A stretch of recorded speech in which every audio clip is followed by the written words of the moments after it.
Tonight is going to be interesting. I'm waiting for Usama to join us. It's always wonderful to have his company. But I'm with JC from Quranic Endgame, and we want to re examine the origins of Islam. We recently had Kalam El talking about the Ethiopic origins of Islam. I discussed this some 4 or 5 years ago, only to discover he's been doing it for about 10 years now. And he's gone into much more depth, and Muhammad may well be modeled on an Ethiopian bishop. And we also have, though, these odd pagan elements in Islam. And I want to go back to my most successful series called MOONoTheism, because Islam claims to be monotheism, but we think it's moonotheism. And this theory goes back a century or more, where people see these parallels. And in fact, it goes back maybe 500 years or longer. So JC asked me to bring this back up to talk about this topic. So I'll let him introduce himself and he can explain why he thought this was relevant. And we want to see if we can find some new information, we'll lay the foundation, and maybe find a few new things that we can add to flesh out one of the major influences on Islam. So JC, well, welcome. Hi, Lloyd. Thank you. I was looking forward to this series. I know that lots of people have been contacting me and saying, hey, you need to explore the Gnosticism again and all of these influences. And it feels like it's the right time now that we are bringing back the studies from Kalam, which is about the south of the Arabian Peninsula, then Jerusalem thesis and everything from the north. But we see in the traditions that there are a lot of stuff that they seem to have taken from other cultures. And maybe this is the third topic that we need to really bring to people's attention in order to be able to join dots and figure out more of how the narrative was created. So looking forward to seeing if this helps create a better picture of how Islam started. Right. This is very interesting. I've got a comment here. ICX Catholic. Salam al-Masih. I watched your MOONoTheism series with Sam Shamoon multiple times, and recently watched your one with Nuria Khan. Love to see it's back. Thank you very much. Yeah, let's hope we can find something of value again, find a few additional ideas in this. I mean, it's been a couple of years. We've got more information. We've got more dots that we can connect.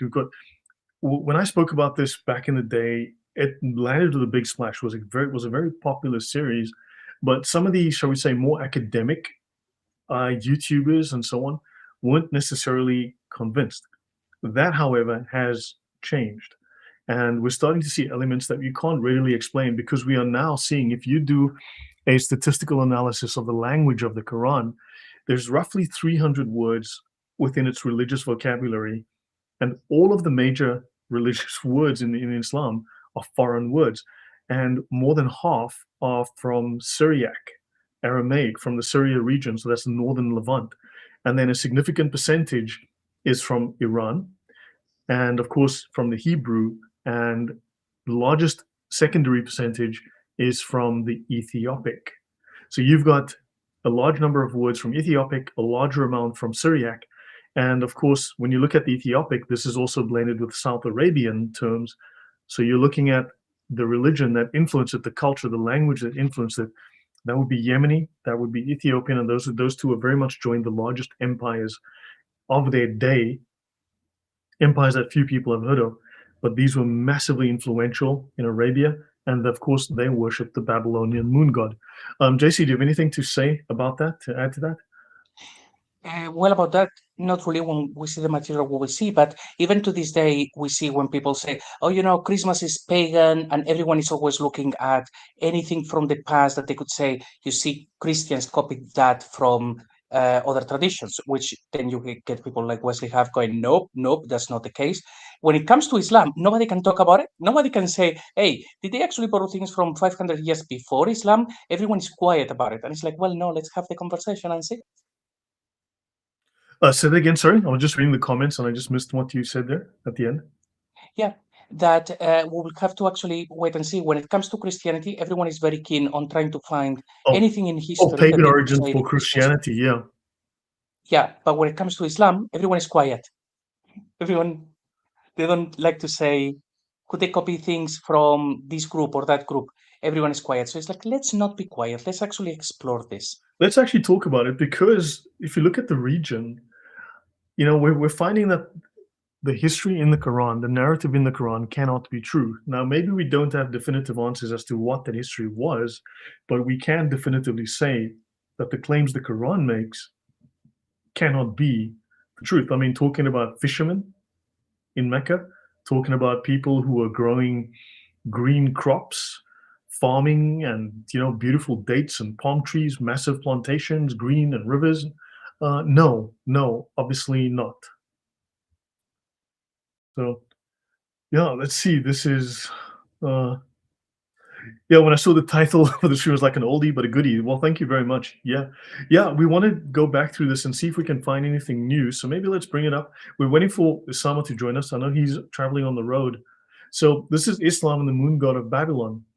Few people are aware that the South Arabians, right, that would be the Yemenis who invaded Ethiopia and controlled Arabia, and in fact were influential all the way into Iraq towards the border of Turkey and Syria.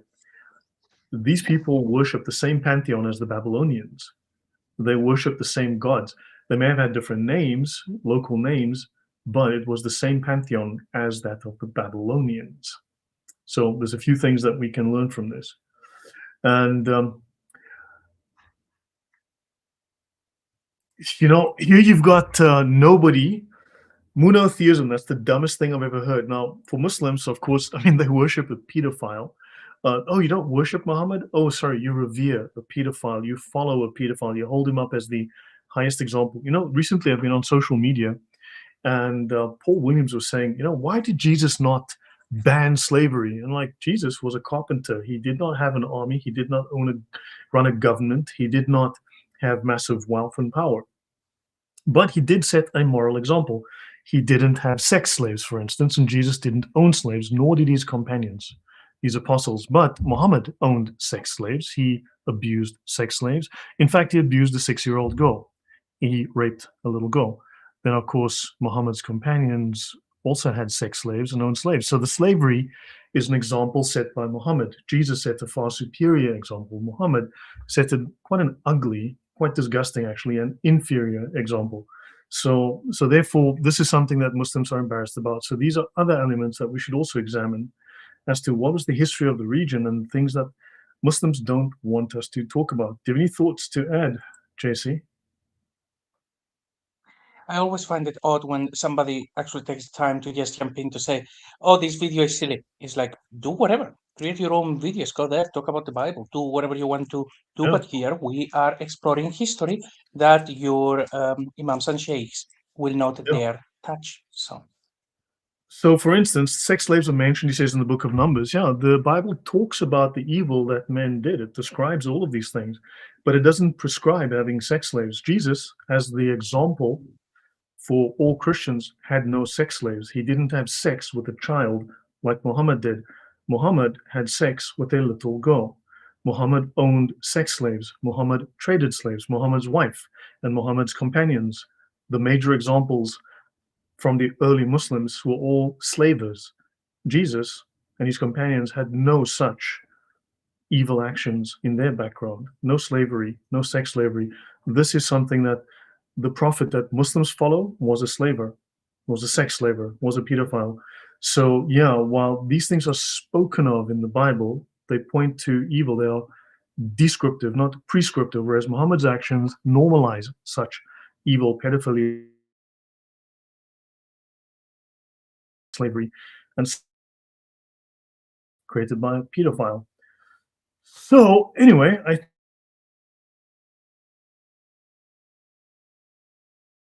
around anymore. So I fish in a tie. Look, I know you enjoy telling us things that we already know, that the sky is blue, water is wet, and the hadiths are not historical. There's very little in Islam that's actually historical. It's all mythical. We all know this, right? The Quran is utterly useless when it comes to any archaeological value. The Bible is actually used as an archaeological tool.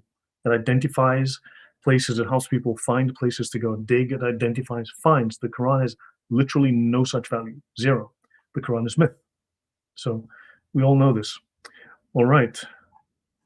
So shall we move on? Okay, yeah, so let's continue. Anything else before I go on, JC? No, I just wanted to mention that our friends Nobody and people like this, they just don't want you to talk about this. So it doesn't surprise me if people are going to try to change the topic. They don't want you to talk about this topic. Yep. Yep. Exactly. Yep. So, moonotheism or monotheism? I think it's moonotheism. So now we're going to examine. I'm not necessarily going to do every single page in the slides, but we'll do this as we go. We have to look at archaeology, at history, at language, geography, and the Islamic sources. Right? Christianity was an early arrival in Arabia. For instance, the Ethiopians had a full Bible already, I think, in the 3rd century, in the 200s, and they were present in Arabia. Right? Proto-Islam can be traced to pagan religions in Yemen and Ethiopia. Islam is based, at least in part, on pagan moon god worship. All of the Arabian pagan deities are copies of Babylonian and Canaanite gods. There is no early evidence of Mecca in Arabia. There is none. There is evidence of early origins of Islam in Yemeni religion. That would be the religion of pagan moon gods. And of course, the main Arabian pagan god was called Makkah. You may have heard of a city of that name in Saudi Arabia, also by the name of Makkah. Very interesting. You have Makkah and Makkah. And I also believe we will solve, in fact, it has been solved, the mystery of Makoraba, supposedly the earliest mention of Mecca. But Makoraba is in Yemen. The location has been discovered now. So let's continue. Momotheism, yeah, I think that's a good one. All right, yeah. Any comments before I go on, JC? No, I like MOOnoTheism. I think that's going to be for the next thumbnail. Yeah, momotheism. I think that's yeah. Owen's got a point here as well. That is also a point. Actually, this is true. You know, what is interesting is, yeah, enslavement of women as sex slaves was not allowed in the Old Testament. That is also true, because that would fall under sexual immorality, and thou shalt not indulge in sexual immorality. So, yeah. Okay, let's continue. Now, I want to introduce Yemen. Okay, so actually, I'll just do it like this. So we're talking of Saba, the queen of Sheba. Saba, the queen of Sheba, right? Sheba, Saba. This is the Saba kingdom site in Ethiopia. So Yeha is a Bronze Age site near Aksum. The Aksumite kingdom was a black kingdom. The Ethiopian kingdom was the 4th largest empire in the world at the time. And this is in Ethiopia, and this is the largest archaeological site in the Horn of Africa, showing African contact with South Arabia. And Saba is the historical or Sabaean kingdom of Sheba. Sabaean, the Sabaeans are the Yemenis. We'll get to all of that. Yeha is precursor to the Ethiopic Aksumite Empire. They were established in the 8th century BC, and this includes temples, elite residences, and rock-cut tombs, okay? So you've got your great Bel-Gebri, right? And servant of Baal, right? The servants of Baal. And the Sabaeans were a Semitic people from an Arabian kingdom in western Yemen, right? The empire flourished from the 8th century BC to 275 AD, and the temple is known as Al-Makkah Temple, the Temple of Makkah, right? Of course, that's where Muslims go to worship these days. Now, the Yemeni Q sounds like Qa, but in Arabic it becomes Ka. So Makkah becomes Makkah, right? So there's a slight difference between the two, the South Arabian and the language. So here you've got Al-Makkah Temple in Yemen. Here you've got the Makkah Kaaba. This is Arabia from 1843. This is a 1843 map. You've got Najran here on just across the border of Yemen into Arabia. And here you've got Aksum and Yeha Temple. So this is an Al-Makkah temple. Here's another Al-Makkah temple, and there were multiple of these Kaabas. No, the Sabaeans are not quite from Ethiopia. The Sabaeans were in Ethiopia. So,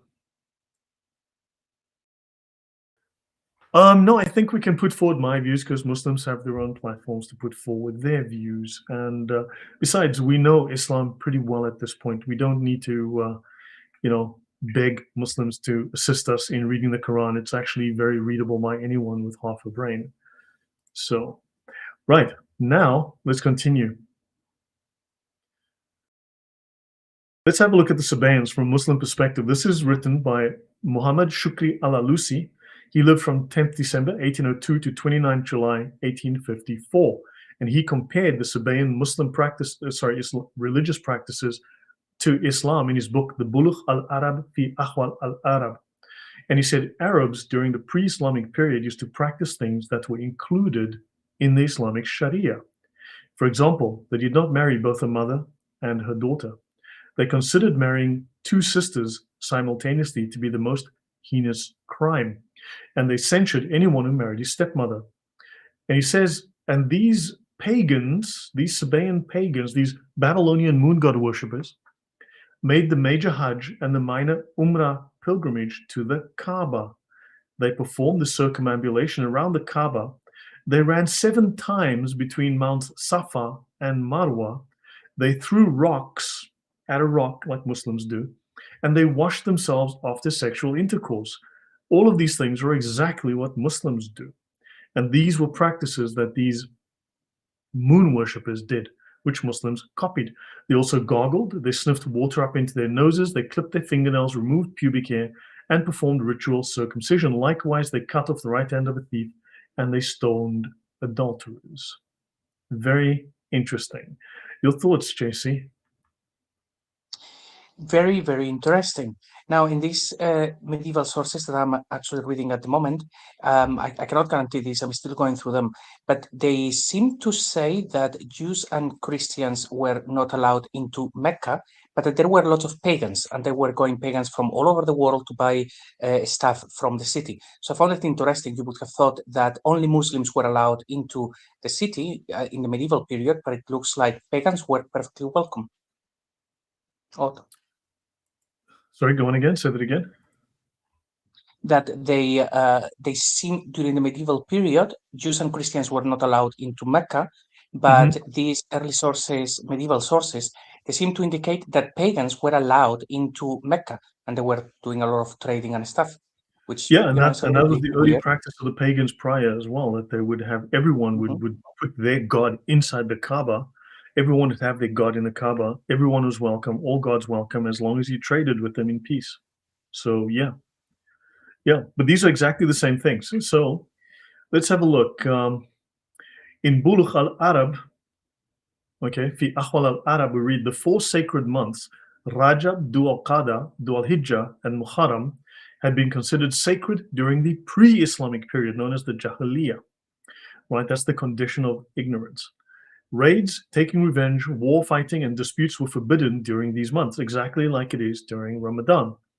If a man were to meet his enemy who killed his father or brother during these months, he would not quarrel with him. During the sacred months, people were under restriction not to fight or make raids and had to remove their spearheads as a sign they would avoid fighting at all costs.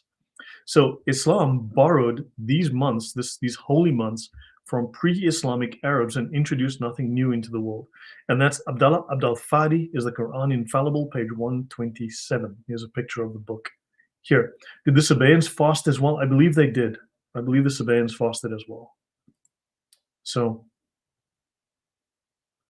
yeah. Any thoughts, Jason, before we continue?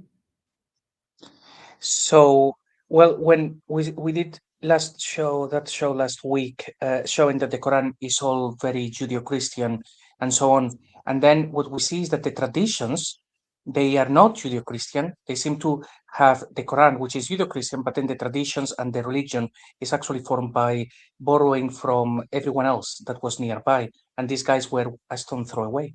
So it makes sense. Right. Let's continue then. Okay, so al-Makkah, it's a proper noun. Okay, in the Semitic or Sabaean, it's al-Maq. You'll see it here, L-M-Q-H. In the Ethiopic and Ge'ez, you can see these languages are very similar. Like this B symbol, it just is backwards, and here it's just upside down here.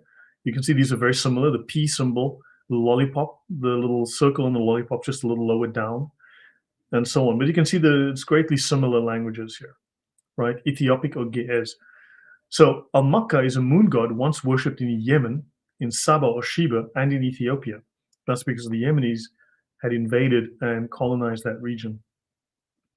So the synonyms are al-Makkah, al-Muq, right? The Sabaean capital was Marib, 120 kilometers east of Sana'a. They were a seafaring people. They built great irrigation works, they built castles, and they built temples. The British Museum, in one reference I found, called them the oldest and most important of the South Arabian kingdoms.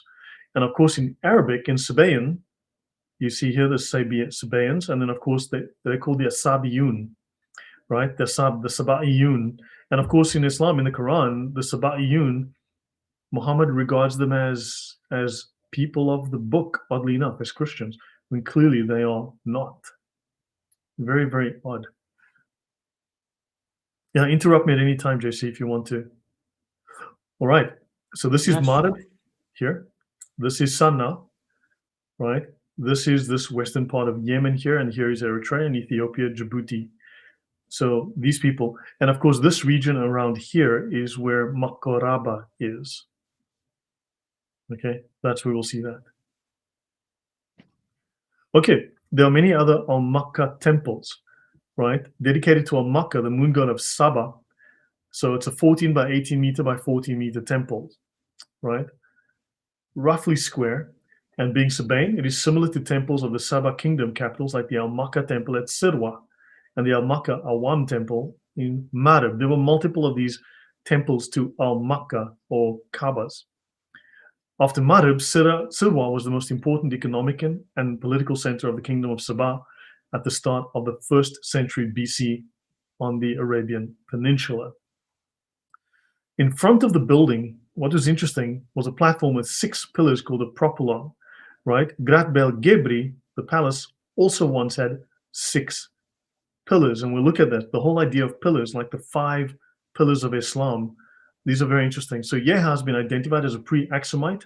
It's based on 19 inscriptions, actual archaeology. How many ancient inscriptions are there in Mecca? Do you know, JC? How many inscriptions? In Mecca, I think it's about 0. Yeah, roughly 0, exactly. It has no archaeological value, right? Isn't that weird? For the oldest and most important city in the world, supposedly, it has literally 0 archaeology to support it. Yeah, indeed. And for anyone who is thinking, hang on a minute, but Mecca then is not written in exactly the same manner. It is a common thing in all over the world where you would have things that sound quite similar and then they kind of converge. It's like if you have La, the moon god, and in Arabic, then the La is Allah. And then you also have Ilah or Ilaha. All of those things sound very similar and then they converge into one. So it is quite common. It wouldn't be really far-fetched to think that Mecca could have actually meant many, many things. And one of them is this in the south, then is something else in other regions. In the end, it becomes one big thing because it's a sound that people will be familiar with. So these things are, happen all the time. And something is a little bit far from these dates. I think it was in the 3rd century BC that the people from that region, from the south of the Arabian Peninsula, they minted coins, and because they were pagans, they actually copied the Greek coins in order to just have their own. So they do have a history of copying things from other traditions in that region. No, they wouldn't. Islam wouldn't copy things. Definitely not. Yeah, I'm just trying to log into something to get. Of course, okay, so let's continue. Now, there are 8 pillars at the Awam al-Makkah temple in Marib, right? Here's an example of these pillars, these propylons, right? Something to keep in mind. But notice also, if you go to Yemen, you're going to find, even despite war and weathering and so on and neglect, you're going to find significant old preserved temples and sites, right, that go back to 1000 BC, for instance. Right? How many of these do we find in Mecca, or do we find in and around the area of Mecca, JC? Do we know of any old archaeological sites like this that are 3,000 years old? Archaeological sites, I think the oldest thing ever found is from like the medieval times. So absolutely not. And I can't remember reading in any accounts anyone mentioning anything like ancient. Like they went there and it was like a huge coliseum or anything that then got destroyed. No, it seems to just pop out of nowhere. there? Sorry, you broke up there, your audio. Yeah, that they just don't, that there is no archaeological sites. We're still waiting for anything pre-Islamic from Mecca. And Yeah. I have looked actually at videos where people have gone to the museums in Mecca, and you can actually see everything that they show. There is nothing ancient. There are two pillars and then one piece of wood, and they say, "Oh yeah, this is from the time of Muhammad," and it's like you Yeah. cannot prove it. Everything is like this. There is nothing ancient. Yeah. I mean, look at how well preserved this site is, right? Despite the neglect and the war, right? They've got many sites like this. And they've got inscriptions, they've got graffiti, they've got different languages inscribed, they've got carvings, they've got different gods, they've got so much detail on these. If you read through the archaeology, and Allah's hair comb, someone said that's possibly the case. Scrunchy said, Allah's hair comb, time to comb the desert. Yeah, they combed it. Look at all this detail. There's nothing like this in Mecca. Very interesting, right? Here you've got Najran. This is Marib and Sirwa on this older map, and you've got Aksum and Yeha. So you can see these guys just nipped across here, took over this region. Eventually, these guys became dominant, nipped across, and then took over the region instead, right? So this is our one temple. So this is from the Smithsonian. Okay, they said they found a Nokia brick phone during archaeological Meccan digs. Yeah, of course they did. We know that. And so Wendell Phillips and his team excavated the great walled enclosure of Mahram Bilqis. That's the ancient temple of Wam, dedicated to the moon god Al-Makka. And tribal unrest halted their efforts in 1952. But decades later, the government of Yemen invited his daughter, I believe it was, and a similar group to continue her brother's work. 8 September 2014. Okay, I found this report. So now that's from the Smithsonian. Now let's have a look at these columns, right? These columns are important. We've got to think about these columns, right? The pillars of Islam. Why these pillars? Why this emphasis of these pillars? They may not physically have pillars, or maybe they do, but the pillars go back historically, right? Because they settled in this region and they had to integrate and adapt and adopt the existing religious ideas and architecture and such from the region. So we have to look at the Rajajil columns, otherwise known as stelae. So archaeologists working in Saudi Arabia puzzle over the meaning of more than 50 groups of oddly arranged standing stones, the most famous of which are at the site of Rajajil near the ancient oasis town of Al-Juf, right? And these are thought to date to the Chalcolithic period, which is 4,500 to 3,500 BC. In other words, you're looking at 6,500 years ago. And these were raised, right, more than 5,500 years ago by unknown people. Many pillars are now fallen, others are tilting heavily. They were erected in Saudi Arabia's Al-Juf province during the 4th millennium. So let's have a look here, right? These are pillars. So you went from ancient pillars to the modern ones from the temples of Makkah. Any thoughts, JC, before I go on? Just the symbolism that it's seeing how the Quran is Judeo-Christian, but then we get to their traditions. They're talking about the pillars of Islam, these sort of things that have nothing to do with Judeo-Christian. If the origins of Islam had been Judeo-Christian, that's all that we would see. Only references to things that we were familiar with. But it seems like everything that became Islam, it came from other things that are really not Judeo-Christian. So that's very interesting. Yeah, so if it's not, yeah, this is going to be a lot of that going on as we go. Now, Al-Juf was a significant stopover point on several ancient trade routes. I thought Mecca was on the trade routes. I thought Mecca was a major city, but there is literally no evidence to support that. But we do have cities that were on trade routes. It connected the Arabian Peninsula, Egypt, Mesopotamia, all the way up into Iraq and Syria, and of course, probably Turkey. Now, one trade route, one of the oldest land routes in recorded history, ran from Yemen parallel to the Red Sea coast through Medina, right? What is today Medina. I'm not saying Medina existed back then. A place called Alula and also Madain Salih. And it turned northeast to Al-Juf and then north towards Damascus and Turkey. The road avoided what's known as the Great Nafud Desert to the south and the less passable terrain of Wadi al-Sirhan to the north. Now, the stones may have indicated the presence of the crossroad or the safer route to take. Of course, they also have a religious significance. We'll look into that. But the standing stones of Al-Rajajil represents an enigma that very few people have heard of. right? Yeah, Dresden Museum says, amazing to me how they built these things in the middle of nowhere, right? Exactly. There's more of them. So there's loads of these everywhere. Okay, there's tons of these. But now, think about Jerusalem for a moment. Think of the archaeology in and around Jerusalem. You'll find ancient Jewish coins. You'll find inscriptions. You'll find things that are clearly mentioned in the Bible, right? You go to Mecca, you don't find much except sand, right? Lots of sand and nothing much else. Jerusalem is saturated with Jewish history. But if you go into Arabia, you don't find Judeo-Christian history, like you said, which is odd. You'd think you'd find Judeo-Christian history in Mecca, right? But you don't. What you do find is this old pagan symbolism, which has nothing to do with Judeo-Christian history. Your thoughts, JC? Yeah, there must have been a lot of things linked to the Judeo-Christian traditions, certainly, but most of it destroyed. We know that Islam is very, very good at destroying evidence. They're doing that to this day. So it's only now when we're starting to find churches and Christian symbols in that region. But in the past, anything that was Judeo-Christian would have been destroyed because they would see that as heretic. But it's surprising how we can still see some things from a very long gone era. Yeah. So let's have a look at more of these.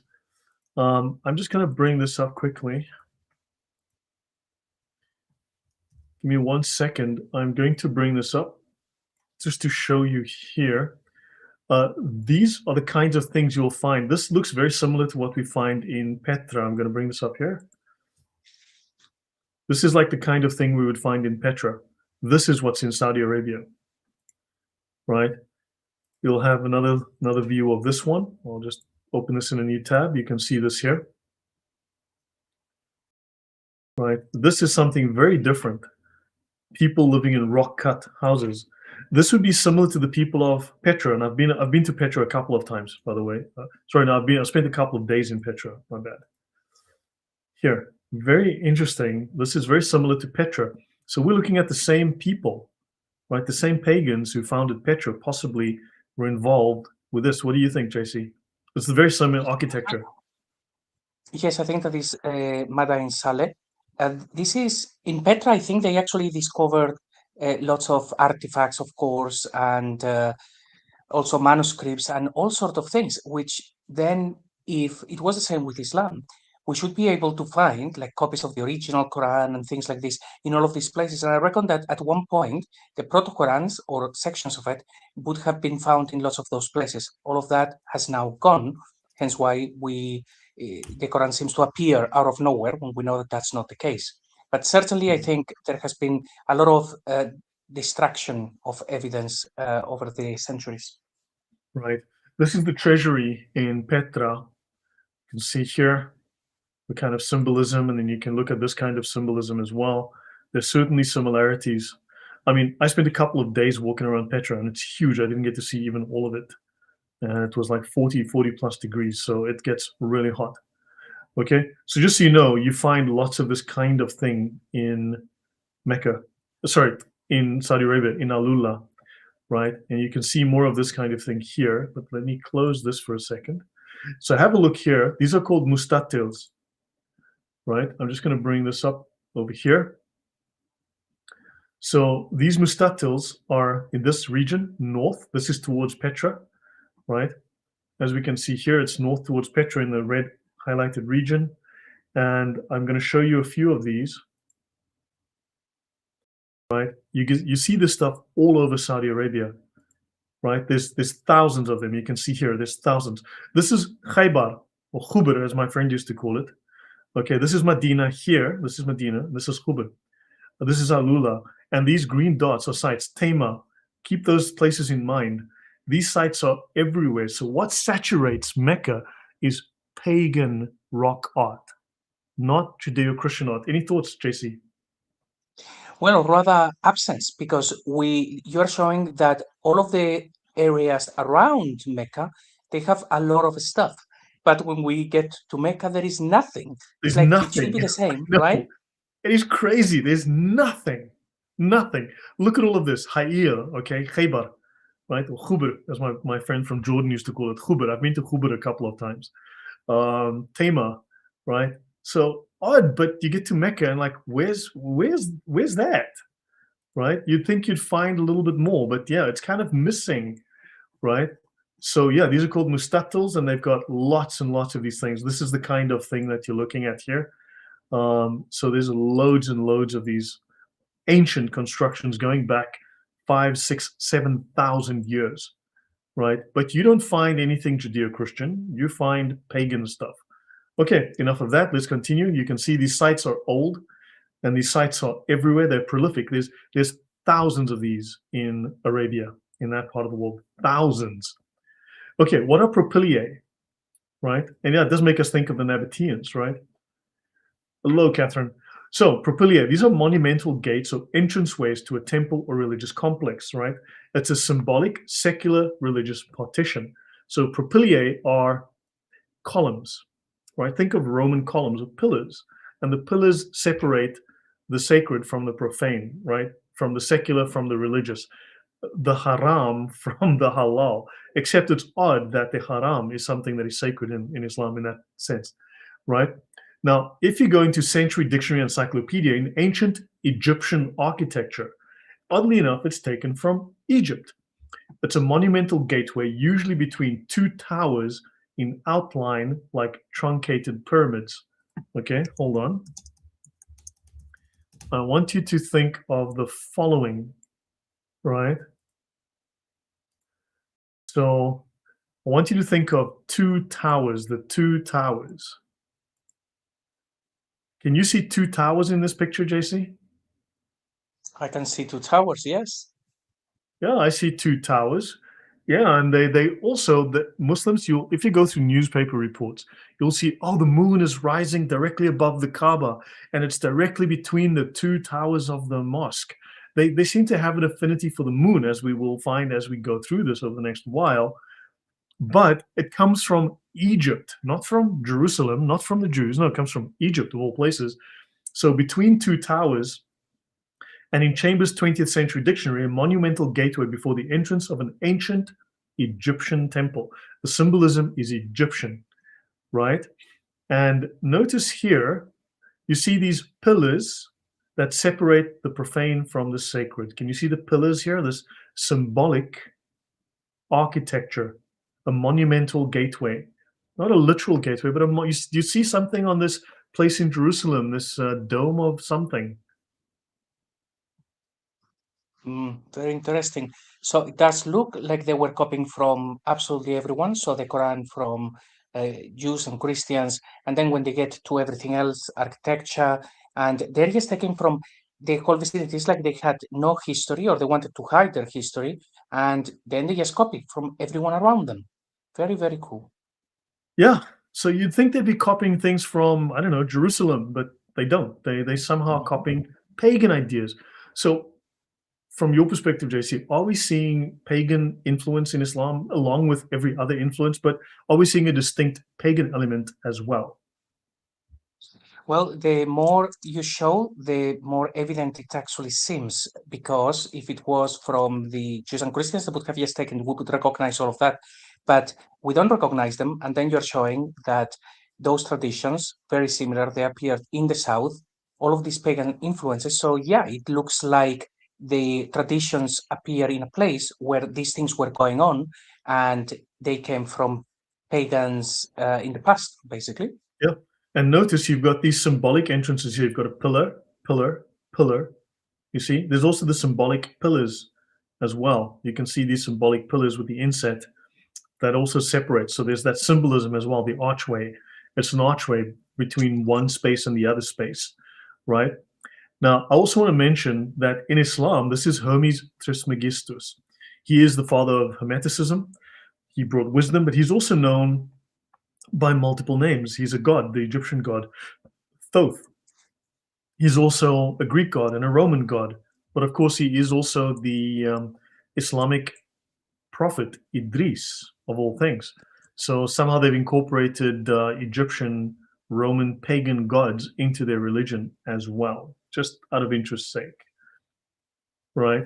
Oh, so Masons use two towers as well. Okay, that's interesting. Masonry uses.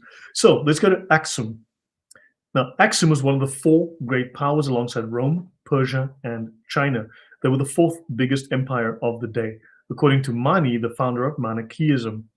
They had influence over Ethiopia, Eritrea, Somalia, Arabia, and Egypt.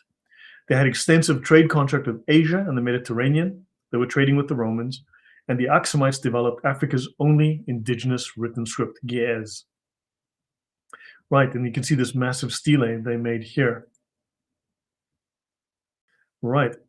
Now, the Sabaeans in Africa, so around the middle of the first millennium BC, there were Sabaeans in the Horn of Africa, in the area that later became the realm of Aksum, right? But we have inscriptions, and of course, they followed the national cult of Al-Makkah. Interesting, Makkah, the only city in that region called Makkah is what we anglicize as Mecca. But of course, the ancients called it Makkah, like Muslims often call it today. And they were mixed up with various non-Sabaean communities, right? So that's very interesting. Some remarks on the origin of the Aksumite stele. And they want to investigate the origins of these Aksumite stele, these big pillars, because these Aksumites also had pillars in the Near Eastern and African megalithism. So you have stele from the 3rd millennium BC in the Negev as well. So you found these in the Negev desert, right? They were associated to cairns of flat stones. We saw those in Arabia, in Alula, right? Also in Jordan, right? And a sanctuary devoted to the ancestor cult dating between the 4th and 1st millennia BC was found at Riske in southern Jordan. Okay, excellent. The circle, 20 meters in diameter, stone slabs, carved with male and female portraits. Interesting. Just a couple of things to note. There's a lot of this sort of pagan symbolism going around, not just in Ethiopia, but all over Arabia. Any comments before I go on? Something that is not incredibly relevant, but I'll say it anyway. I think there is a manuscript that has been found from around the 4th or 5th century in Aksum, in that region, a village that was all a Jewish village. And they wrote things because they wanted to rebuild their own temple and stuff. And they don't mention anything to do with Makkah. I think the that were going on in Arabia, but Makkah somehow it been mentioned in there, but it looks like they were not aware of that. So even when we find any other evidence during that time in any region at all, we expect someone is going to mention Makkah. It's such an important city, but it really is absent from every single record so far. Yeah, interesting. But oddly enough, the only archaeology we do find is pagan archaeology. Isn't that odd? Isn't that odd? We find pagan archaeology. We're not finding crosses, really. I mean, we're not finding anything related to Abraham. We're finding stuff related to ancient paganism. So the Aksumite Empire was a wealthy trading empire in Northeast Africa. They achieved prominence by the 1st century, unifying and controlling a large territorial state and access to trade routes linking the Roman Empire to the Middle East and India, even apparently as far as China. It introduced Christianity to the rest of the sub-Saharan Africa. So the Ethiopian Empire was extremely powerful, and they introduced Christianity to the rest of sub-Saharan Africa. Archaeologists have found evidence of a complex society called Diamat or Dimmit. That name will be relevant much, much later, right? That preceded the rise of Aksum by several centuries, based in Yeha. We started with Yeha in Ethiopia, okay? So we just mentioned the Yeha. So you've got the society, this Dimmit society or culture. It was strategically positioned at the crossroads of trade routes. Again, was Mecca on any trade routes? Well, in theory, yes. In practice, we have no evidence whatsoever, except for these stories that Muslims tell that cannot be proven. So trading partners included most of the major states in the known world: Egypt, South Arabia, the Middle East, India, and China. Tell me, JC, do we have anyone in India, Egypt, South Arabia, the Middle East, India, China, the Roman Empire that speaks of trade with Mecca? Not one. Never. But you've got people talking of trade with a culture from 3,000 years ago in Arabia. Why nothing from Mecca? Because they were very discreet. They were selling drugs and they were trying to keep it on the down low, you mean? Even though it, No idea. It's a mystery. yeah, it's certainly a mystery to me. It's interesting. You've got an ancient culture going back 2,000 years and more, where there's distinct evidence for them trading with the known world.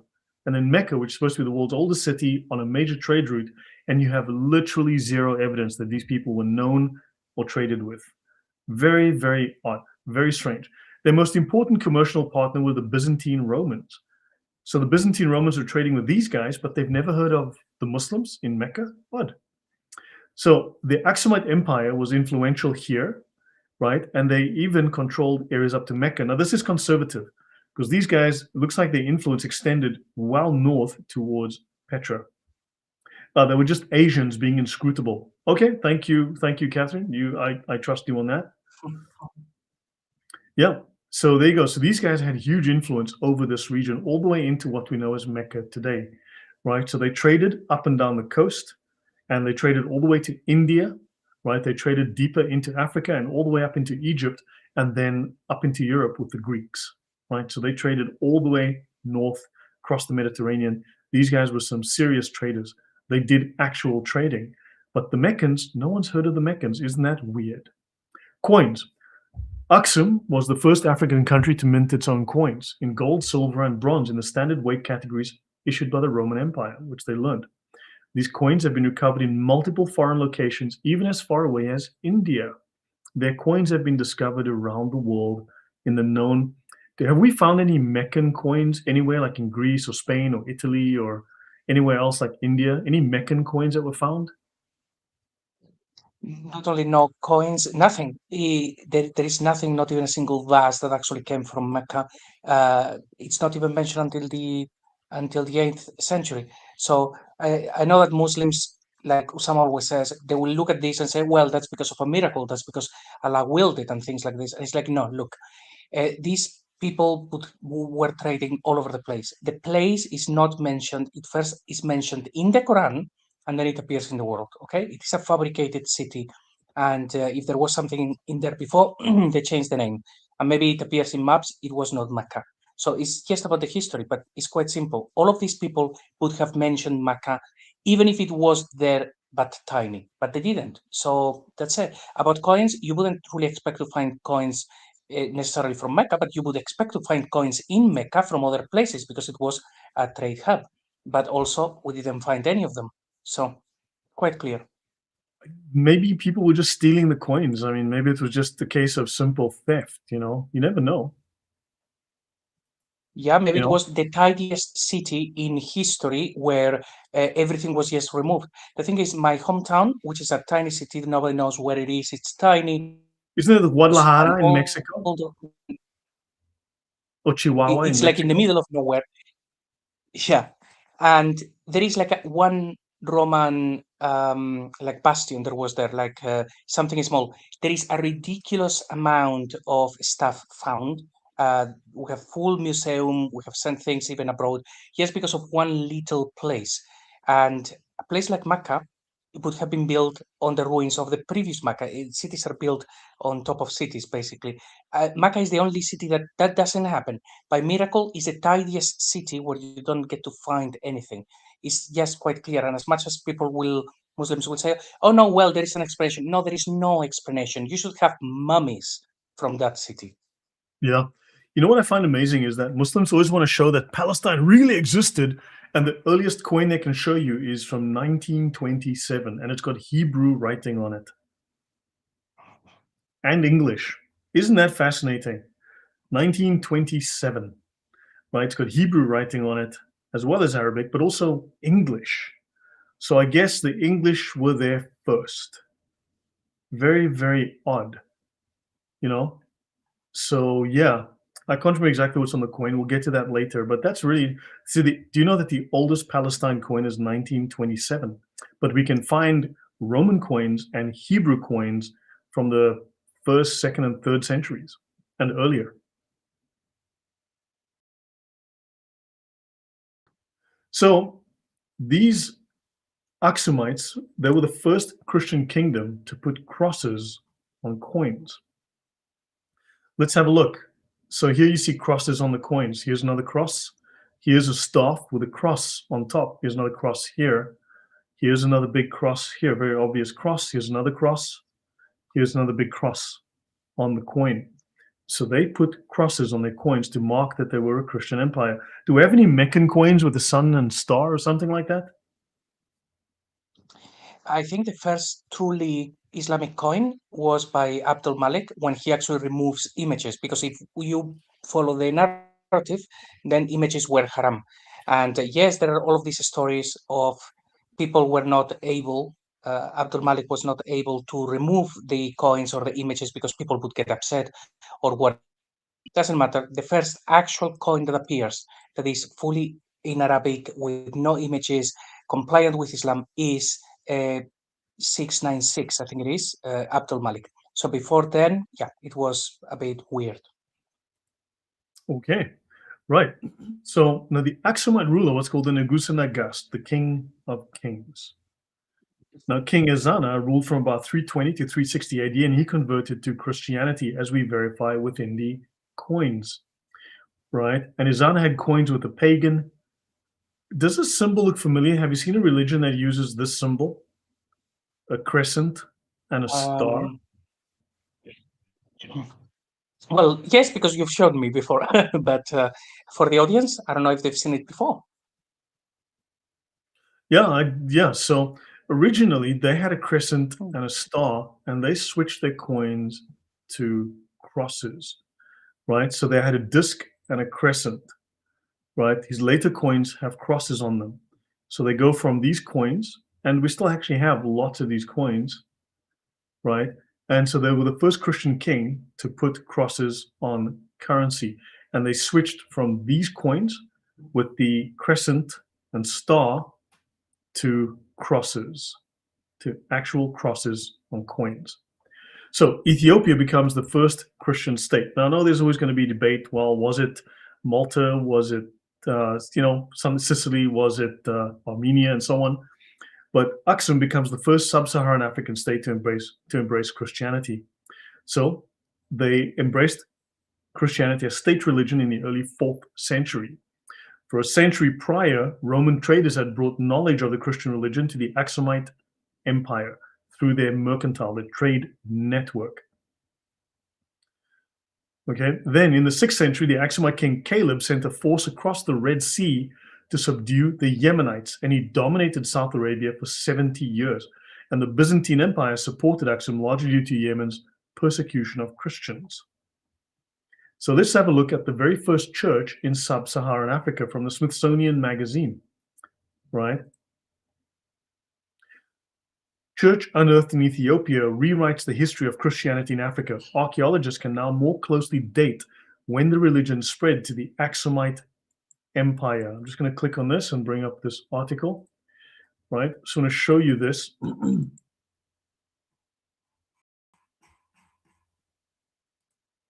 So what we have is a church unearthed in Ethiopia rewrites the history of Christianity in Africa. That's the dig site, right? Ethiopia, the oldest Christian basilica in sub-Saharan Africa, right? This is going to be near Aksum, okay? Near Aksum, but I want you to see they've got crosses. You can see a cross here. They've got crosses here, but also they've got the Templar cross that you've got here. I think the St. James cross they call it. No, different cross. So you've got, this is a stone pendant with a cross and the term venerable in Ethiopia's ancient Ge'ez script found outside the Eastern Basilica wall. Well, I'm not going to go through all of this in detail. But then, of course, we have this interesting bull symbol. And this bull symbol is going to be important because this historically is related to the ancient religion, which was of the worship of the moon god Al-Makka, and these horns. No fish symbols. Exactly. Yes, Scrunchy. No fish symbols. So very interesting. Yeah. Any thoughts, JC, before I go on? Just about the image that you actually put there about the archaeological site, and they're saying, "Oh, we found this thing, and this rewrites the history of what happened." It's like, well, in that region, every time something is found, then you get to look at the history and understand it better, and very often it changes everything that we knew. That is not happening in Mecca.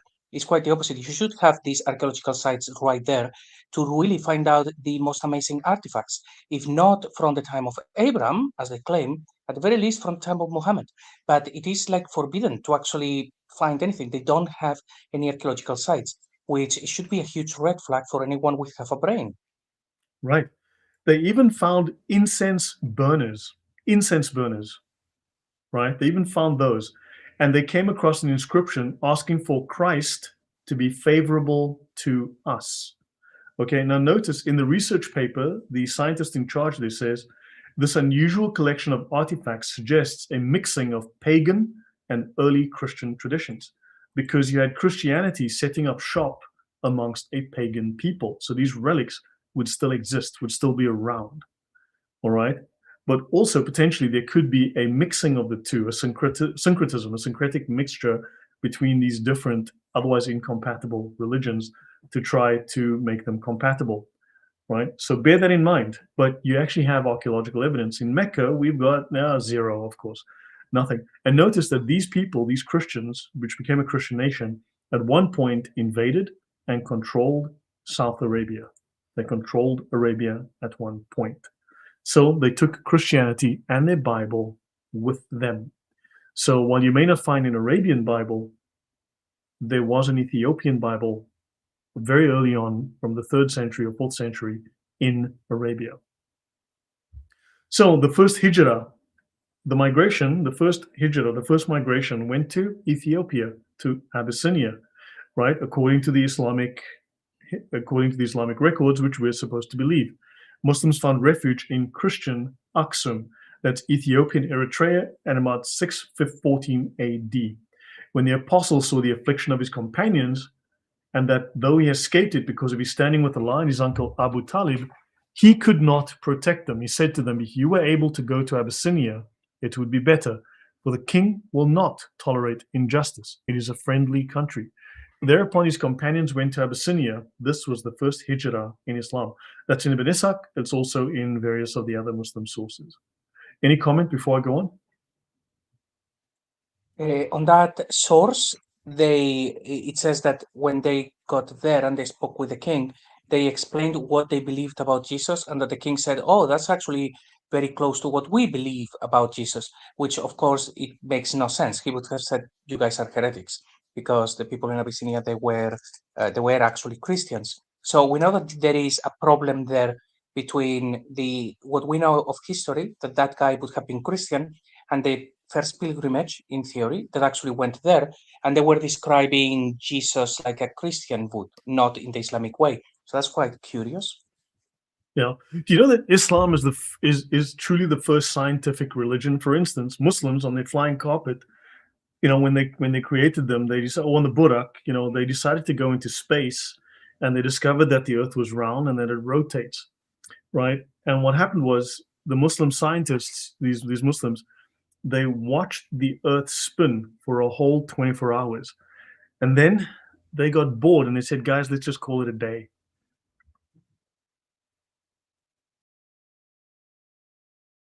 True story. True story. Yeah, for those who weren't paying attention, that was a joke. So Catherine says the backstory of Islam is rapidly falling apart. Yeah, so they watched the Earth spinning for 24 hours and they said, "Guys, let's just call it a day." And Catherine thought it was funny. Thank you, Catherine. I appreciate it. You have a sense of humor. Yeah. Okay. So in Arabic, okay, al-hijra ila al-habasha, right? Habisha, where Muhammad's followers, the Sahaba, fled the persecution of the ruling Quraysh tribe. JC is back. Yeah, Welcome actually, I back, thought you JC. were gone. Okay. Yeah, I'm back. Okay. Yeah, no, you just disappeared there for a second. So The Axumite king. So yeah, Janice says she missed the joke. Oh yeah, okay. Well, yeah, it was kind of an arbitrary one. So the Axumite king who received them is known in Islamic sources as the Negus. Now remember, he was the Negusa Nagast, the king of kings, and in Arabic, the Najasi, right? Ashama ibn Abjar. Where they got the name, heck, I don't know. Some of the exiles returned to Mecca and they made the 622 Hijra to Medina with Muhammad. Others remained in Abyssinia for 14 years before they came back. Okay. So I'm not going to go into this, but the Christian king asked me if they had with them anything which had come from God. Jafar confirmed the king commanded him to read it. Jafar then recited a passage from the Quran, Surah Maryam. What year was this? This would have been, what year did they go? 614, right? So Muhammad was 44 years old, correct? Wait, the first hijra would have been 621, but the one from Muhammad. It says So just a few 614. So it years says before, yeah, roughly 614 yeah. AD they went, okay? So now notice they're with the king and they're reading from the Quran. Was the Quran written at that point? Because the Quran was only assembled 2 years after Muhammad's death or something, because it was collected on shoulder blades of camels, on leaves, on rocks, potatoes, banana peels. How Okay, could they very be good reading point. him a passage from the Surah Maryam when the Quran wasn't finished yet? Okay, yeah, very good point. That is impossible. Obviously, Muslims will say, but the Sahaba, they had their own codices, they were writing things down. It's like, they have to try to explain these things away. But no, it actually sounds like they already have a book. They have their own version of the Bible. So they go there and they read that. But, but Yeah, that's who the wrote it? problem. Where did they get it? It wasn't finished yet. It wasn't fully collected yet. How do we know? This story makes no sense. When the Actually, king heard another it, thing we could actually, do you have, by any chance, the order of the surahs when they were revealed? We can see if Surah Miriam was revealed much later, and then we know we have a bigger contradiction, or if it was one of the first ones to be revealed. I thought yeah. you had a I list wonder, at one could point. someone in the audience please look up when was Surah Maryam revealed? Was it revealed between by the year 614, right? When this would be before the first Hijrah, because they took the book with them. If someone can please check that date, right? Can we please check the date when Surah Maryam is supposedly completed and written and part of the Quran? I mean, the Quran was only assembled and edited after Muhammad's death, but somehow they've got a copy of the Quran with them, which makes no sense to me at all. Okay. So Amir bin Shah said, I was with the Negus when his son recited a verse of the gospel, so I laughed. Thereupon he said, do you laugh at the word of Allah, the exalted? That's in Sunan Abi Dawud. Oh, wow. Well, there you go. So when the king heard it, he wept and exclaimed, truly this and what Jesus brought, the gospel, has come from the same source of light, the Mishkat. Jafar, he replied that they held Jesus to be God's servant, his prophet, his spirit, his word, which he cast upon the Virgin Mary. His spirit and his word. Hold on. His prophet, his spirit, and his word. That's three separate things, I'm pretty sure. Muslim accounts state that upon Yeah. hearing these words, the Negus declared that Jesus was indeed no more than what he said. Interesting. They're rewriting the history right there. Go on, JC. Yeah, when it says the prophet, that's actually is from the Quran. It doesn't say prophet, it says messenger, it says he's the messenger of God, the word and the spirit. So they use the words prophet and messenger like they are exactly the same thing. But Usama, of course, has a lot to say about that. But yeah, it would be for them the same messenger or prophet. Yeah. So some Islamic links to Ethiopia. Let's have a look at how Ethiopia figures into Islam. The Christian community in South Arabia at Najran, which was perhaps the oldest Christian community in Arabia. Their persecution by the Jewish king Du Nawas is mentioned in the Quran, and they appear to have been a mixed community. Many of them were Nestorians. Others were Monophysites, more or less related to the Monophysite Church of Abyssinia. Okay, that's interesting. So that's South Arabia, Najran. So that would be in Arabia Felix, Arabia, the bearer of heresies, right? That's Arabia Heresium Ferax. And of course, when the heretics were kicked out and all the Gnostics and the heretics were kicked out of Rome, many of them ended up in Najran. Okay. In international trade, Abyssinia was the destination of one of Qusay's 4 sons, who, according to Ibn Abib, in al-Muhabbar, page 163, was Abd Shams. Trade relations between Makkah and Ethiopia went back to late 4th, 5th, or early 6th century. So the Arabians were trading with Mecca and Ethiopia, between Mecca and Ethiopia, between the 5th and 6th centuries already. Okay, that's interesting. So that goes way, way back. Okay, this is before the birth of Muhammad. It's interesting, Catherine says, yeah, that Muslims admitting that Jesus is the word of Allah is bizarre. Yeah, it is bizarre. It's really bizarre. Yeah, there is something as well kind of connected to this. As we are still all trying to decide what the Quran really was, if it was Arian, Nestorian, Gnostic, it does seem to take from all sorts of heresies all combined into one.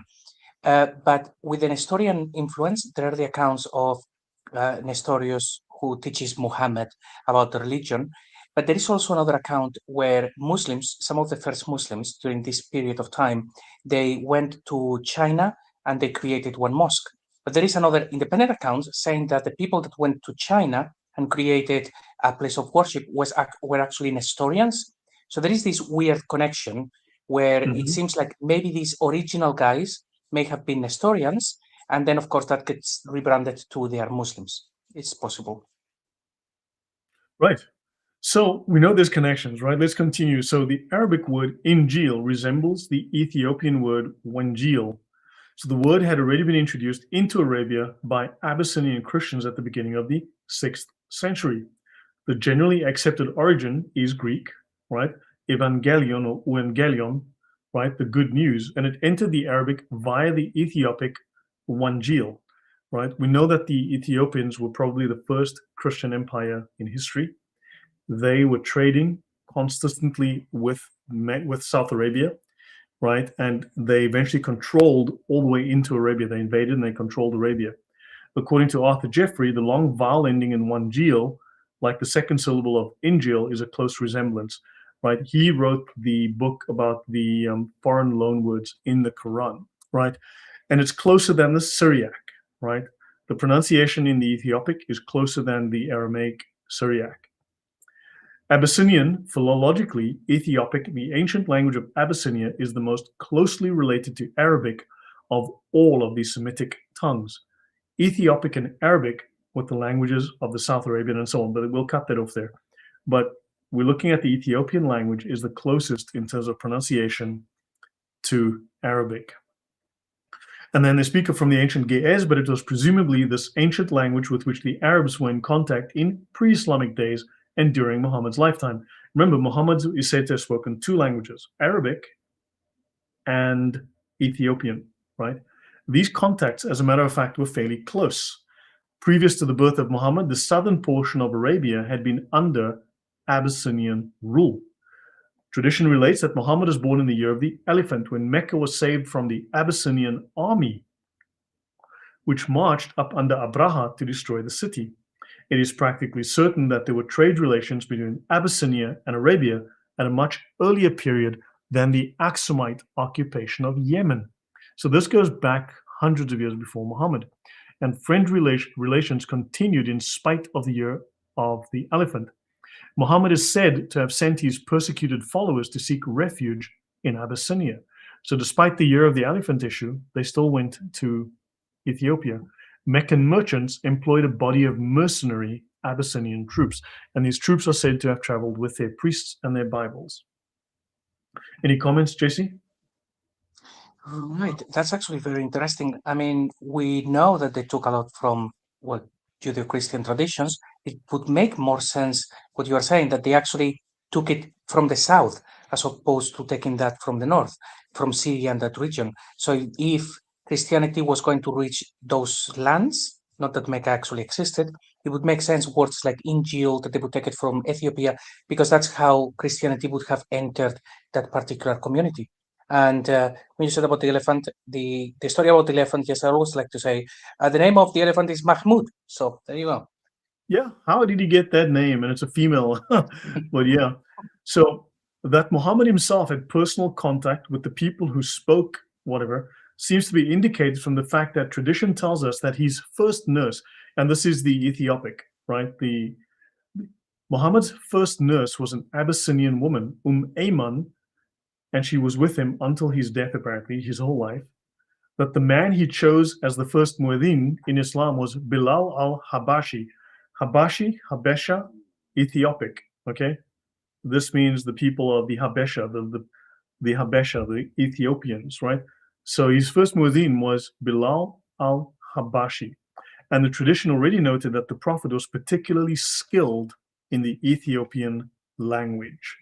So there are numerous records in the Islamic hadiths, in the Sirah, and so on, that he was very highly connected to Ethiopia.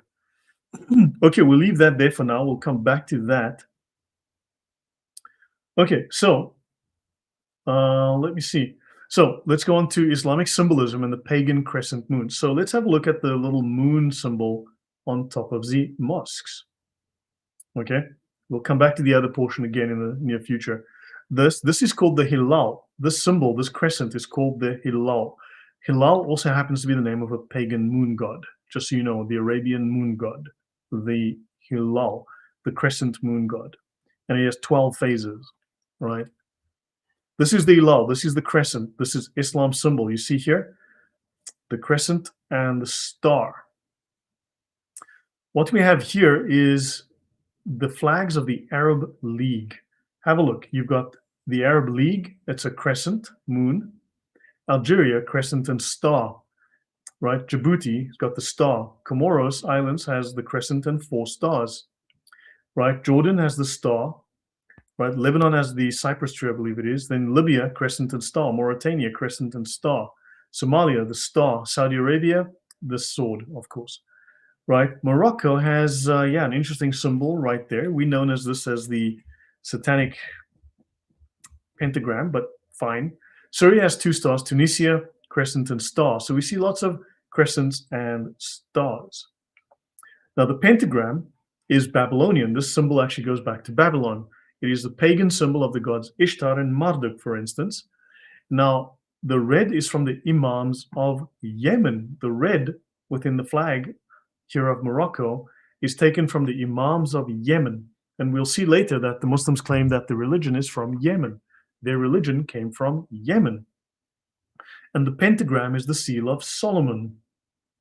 Interesting. So you're going to find all sorts of interesting symbolism here. Here we go. We also know as that is the symbol of witchcraft. Any comments before I go on, JC? Yes, if we think about Jewish symbols, we will probably think about the menorah and the Star of David. Things to do with their history and their tradition. We go to Christianity and it is the cross because of history and tradition. We get to Islam and it's the crescent moon. Oh boy. Yep. Andrew Martin says, so you can see that Mo was at an intersection of various pagan cultures, and thus unification of Tawhid would seem logical to join together multiple religions to make one. Now tell me, if Islam is Christian light, okay, if it's kind of Christian influenced or whatever, wouldn't we expect to see maybe a cross or something? Why would they go to a pagan symbol?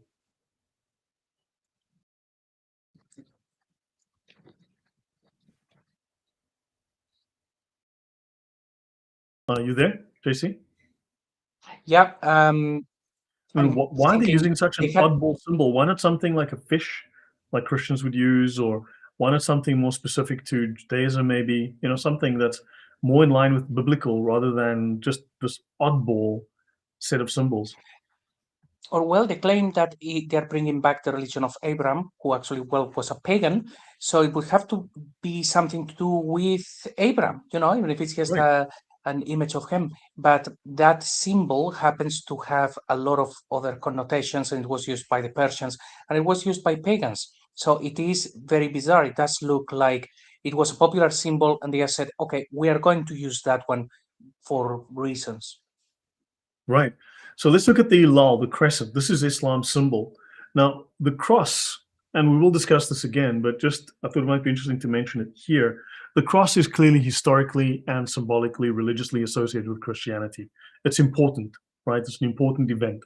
It symbolizes something historical and it symbolizes something of great significance to Christians. That's the cross, right? Any symbol of any religion is obviously important to it. For Islam, it's the crescent and the star, which means that that symbol is important to it. But the crescent and the star is not important to Christians. Isn't that an odd thought there? I mean, would that be correct, JC?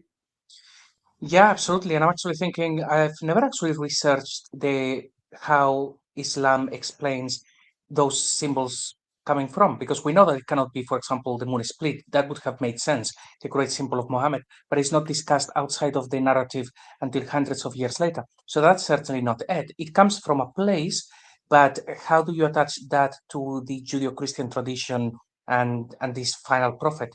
It's rather bizarre, and particularly because it's not a new symbol for Muhammad. You are showing that that symbol was actually in use by other people.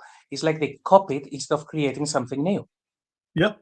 So now the Egyptian hieroglyph for month, right, features a crescent above a star. It is a remnant of a lunar calendar, just like the Muslims have a lunar calendar.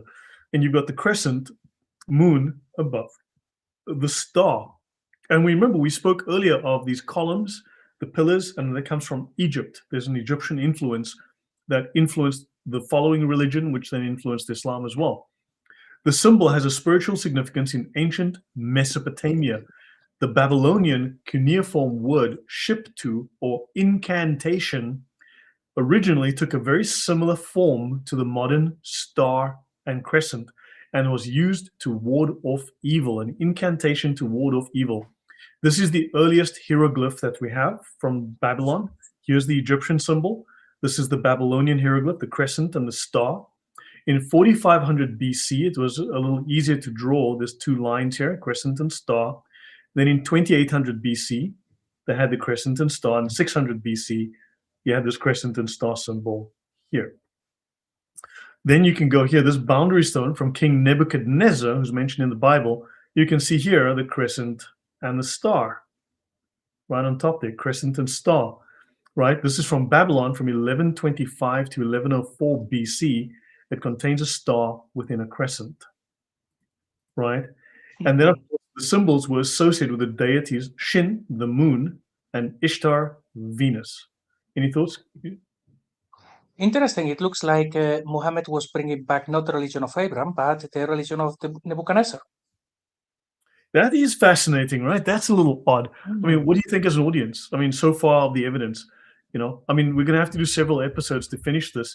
Obviously I'm describing it a little bit better because I know the topic better now over more time, but hopefully we'll find new research and, shed more light on this. Okay, the lal, the crescent. So the symbol is found in the Parthian Empire. That is Iran, right? The Parthian Empire, Iran. Iran's going to be important for us as well, right? It's on the coins of Phraates V, 2 BC to 4 AD. The star represented either a Zoroastrian divinity, Mithra, or the divinity Tishtria, right? You can see the flame here. You can see the star symbol, the crescent symbol here. You'll see the crescent and star, crescent and star, crescent and star. Here, crescent and star. Here you see the crescent and the star. Here you see the crescent, right? And a disc, crescent and star very clearly here. So you can see 4 of these on the perimeter here, right? So the star and crescent became an emblem of the Iranian, the Parthian kings, and was adopted by the rulers of the Sasanian Empire. The Arabs fought them and eventually defeated them, but they had invaded at one point southern Arabia, and eventually the Muslims invaded them. In the Sasanian period, the star and the crescent is shown with Zoroastrian elements. Coins have a portrait of the king surrounded by the symbol. On the reverse, there's a depiction of a fire altar with attendants. When Muslim Arabs conquered Persia in the 7th century, Sasanian coin designs were preserved. Caliph Abd al-Malik, the reformist from 685 to 705, replaced the fire altar scene with Arabic text, but he kept the stars and crescents. The symbol later then appeared in Muslim art. Why would they keep a pre-Islamic symbol? Isn't that weird? They kept a pre-Islamic pagan symbol, in this case related to the fire god. Isn't that odd? Yeah, it's a lot to think about because I suppose that most people watching, just like me, we would think, okay, the crescent moon is a symbol of Islam, and that's that. We don't think about, but symbols actually are there for a reason. They come from a specific place. They have a purpose, and Muslims will say, oh no, well, this symbol is well because of Muhammad. The problem is that you go back just a few years before the time of Muhammad, and the symbol isn't used. So it's like, it's don't you think it's a little bit of a coincidence that Islam actually took a symbol from a civilization that was there before and it meant something else? Why would they do that? Did they just not have any good, artists and they just copied that? But why did they not change it later? Why did it continue? So, yeah, this is actually delving deep into the symbolism that was there from day one and they kept it. So, very interesting stuff. It's really easy. You know what? It's actually really easy to explain because this is easier than being original. I think it's really simple. It's a lot easier to copy than to be original. So, I mean, would you agree that Islam is clearly taking things from the surrounding region and adapting it? So instead of creating something new, it's taking a mishmash of stuff it already knows and it's trying to repurpose them for its own use rather than being original. So it's taking over things and readapting them. Yeah. JC? Yeah, sorry. Go on. Yeah, it certainly looks like that's what they are doing, copy paste. Yeah, Scrunchy says explore the Nebuchadnezzar link a bit more. I mean, someone can do some research, drop it in the comments later. I mean, we can always look into the Nebuchadnezzar link. But yeah, there's something very interesting there that they're taking from pagans. And so these symbols were all part of the pagan religions at the time, right? This is not Christian or biblical in the sense that it's from God. These are from the enemies of God. So the crescent, now, is it Ottoman or is it pagan, right? Because yeah, the Ottomans loved their pagan symbolism too, their crescent and moon. So let's have a look at these coins: crescent and star, crescent and star, crescent and star, crescent and star. Where is this all from? Haran in Turkey, just over the border in Turkey. Haran. Why is Haran important? Well, that's where Abraham is from, right? Haran in Turkey. Haran will come up a lot. That's very important for our discussion. Now let's have a look at the symbol again. Now you have the disc here with the crescent, right? So you have in this case, this disc may be the sun, right? But you have the crescent again. And here you got a pagan Byzantine coin, right? You can see Byzantium. And then you have a Hittite crescent moon. You have a crescent moon and have another symbol inside it there. Right. So this is a very common pagan symbol. Why would Islam associate with a pagan symbol? Let's continue. Of course, Christians, we claim the cross, which is a very different set of pagan than the pagan symbol. So Muslims claim that it is the symbol of the Ottoman Islamic Empire. Lots of Muslims say, the crescent and star was started by the Ottomans. It seems not. It seems to have been around long, thousands of years before the Ottomans even existed. Others say it is a pre-Islamic moon deity. Religious symbols are historically and theologically linked to their culture, right? They are significant. And the cross is linked to the crucifixion of Christ. So it is logical that the crescent moon is historic and theological in Islam. Why would they pick it if the moon wasn't important to them? Don't you think they'd pick a daisy if they were into flowers? I mean, why would they pick a moon? Because they like the moon, right, JC? Yeah, but even if they wanted to do something a little bit new, they no, I mean the whole tradition of Islam is they were so pagans, and Muhammad breaks the idols. It's like you should have broken the crescent moon as well. But the fact that they adopt something that it is associated not to Islam but to pagans is really a telling that these people just don't have any tradition, don't have any history. They are making it up as they go along, and they just copy from anything, and then they create their own spin to say, "Oh no, this is us. We are genuine." That's what it looks like, copy paste. Yeah, Sandro says it's a way to appeal to everyone in order to bring them to Islam. Like, oh, you like Jesus? Yeah, we have Jesus too. Oh, you prefer Venus? Yeah, we got Venus. You like the moon? Oh, we got that. It's like, yeah, pretty much, pretty much. So Islam claims to be the original true monotheistic religion of Abraham. Now, Hanif, Arabic and Hebrew, right? The Arabic masculine name meaning righteous person or true believer. It is generally agreed that Hanif is derived from the Syriac word Hanpe, meaning heathen or pagan. Very interesting. This is also going to be relevant, the word Hanif, because Muslims are Hanifan. Interesting. Even Allah is Hanifan. They say upright, like a pillar. Upright, like a pillar. But we know that the word Hanif comes from the Syriac word Hanpe, meaning a heathen, a pagan. So that's, in other words, not following God, right? Muslims claim that Muhammad's religion goes back before Judaism and Christianity, before we supposedly went astray. So, and biblically, of course, this is before the law of Moses, right?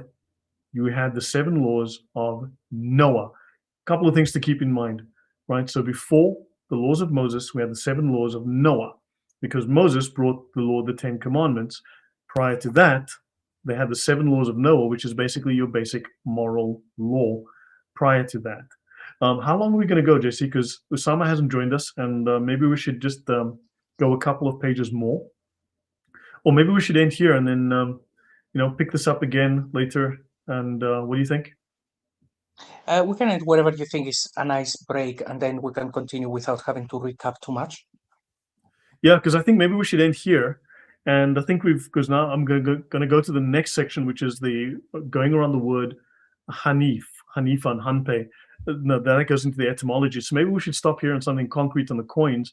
I think we've laid a good foundation, and we can pick this up again.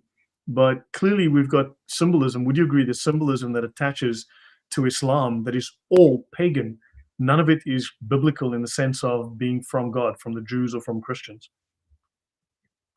Yes, absolutely. And I will need to see what are the excuses in Islam for these symbols, but really they were new.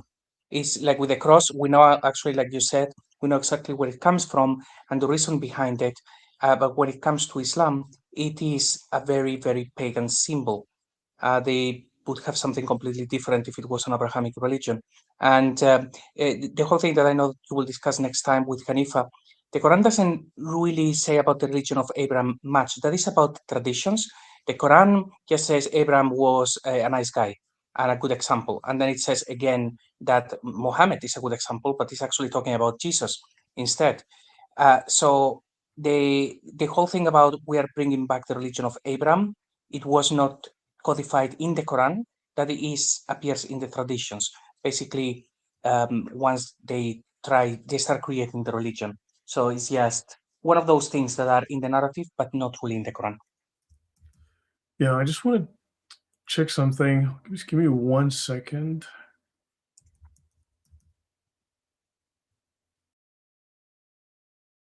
The covenant of Noah. I just want to go through this for a second.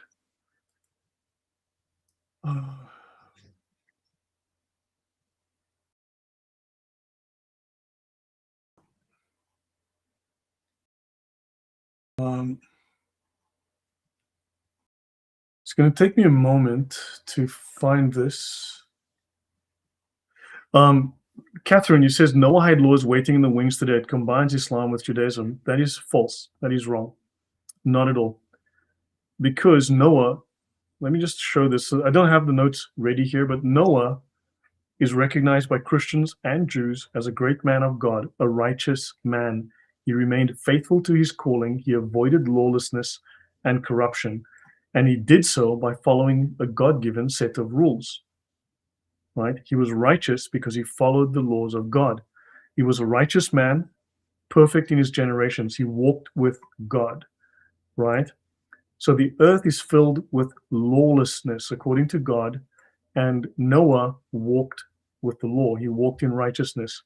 So the laws that he followed are laws for the children of Noah, which refers to all of humanity given to Noah after the flood, right? These are the laws prior to the laws of Moses, the 10 commandments. So what you've got is he became an heir of righteousness, okay? Others were disobedient, right? But the question is disobedient according to what laws or what standard that God held the world to, that caused him to bring the flood, right? So let me go through here. Now, within the Bible, within the Old Testament, you have certain covenants, right?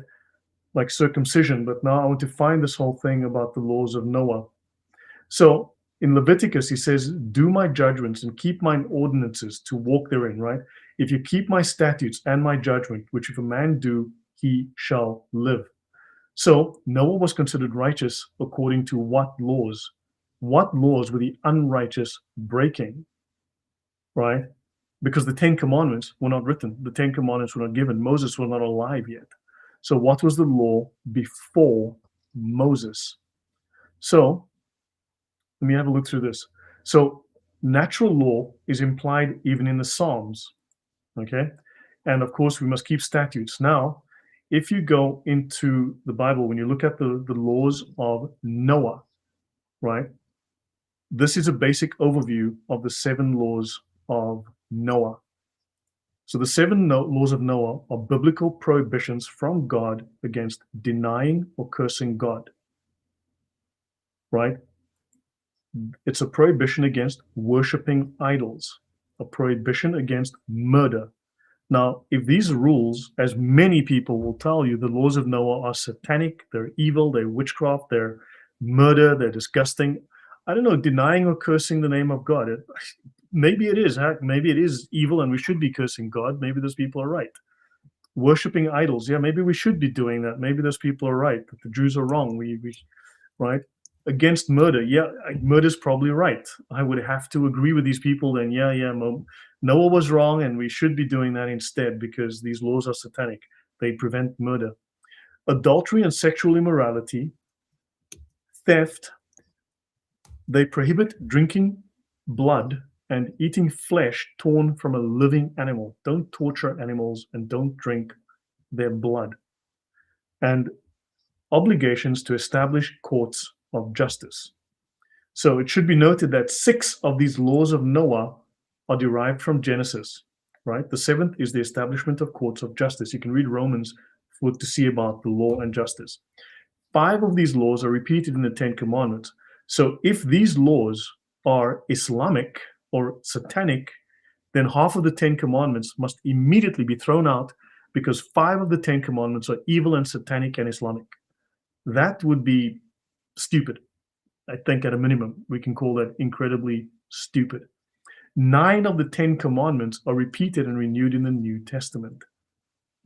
The New Testament also quotes the Old Testament directly about 855 times, and we can extend that to about 1,300 times with indirect references.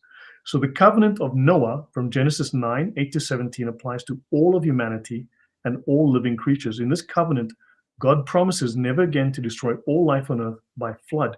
He creates the rainbow, and this is a sign of the everlasting covenant between God and every living creature that is on earth. So you've got these moral rules that are, half of them are literally in the 10 Commandments. And apparently this combines Islam with Judaism. In other words, it's semi-Islamic evil, retardation, satanic. I'm sorry, but look, I've spoken about this on the channel before. Okay, so 5 are in the 10 Commandments. Okay, so the 10 Commandments are built on the foundation of the 7 laws of Noah with additional commandments added. So I don't know where people are getting that the laws of Noah are somehow evil because someone's lying to someone. Someone hates Jews and is teaching other people to hate Jews and to despise the Bible as well. And they're doing a very good job as far as I can tell. They're very successful at it. So I am going to leave this here. But if you'd like to say that half of the 10 Commandments is evil, maybe you got to post your Christian card back to your church and say, I give up on Christianity because I can't do 50% evil, satanic 10 Commandments. You know, tell me which 5 are evil. Tell me why murder is something that we should be doing and not something we should avoid. Why sexual immorality is definitely what we should be doing, Muhammad style. Why we should curse God, why we should worship idols, why we should do murder, why we should steal, why we should eat flesh torn from living animals and drink blood, and why we should not have justice. There should be no courts. We must have no police, no government, you know, because that would be fucking stupid. I'll leave it at that. Any thoughts from you, JC, before I go on? Well, the whole thing about not drinking blood. So, okay, no more Bloody Marys for me, I suppose. The Philip, I sorry, find Shiv, it look, interesting that Philip, you're wrong too. Philip, you're wrong. I'm sorry, but you're wrong. Dead wrong. 100%. Completely and utterly wrong. This is completely wrong. You don't understand the Noahide laws, and people have been listening to anti-Semites and Jew haters. They've drunk the Kool-Aid. They're spewing the Kool-Aid. I'm sorry, but on this particular point, this is false. If you want to claim that Noah was evil and not righteous, go ahead. Then we can argue about whether Noah was evil.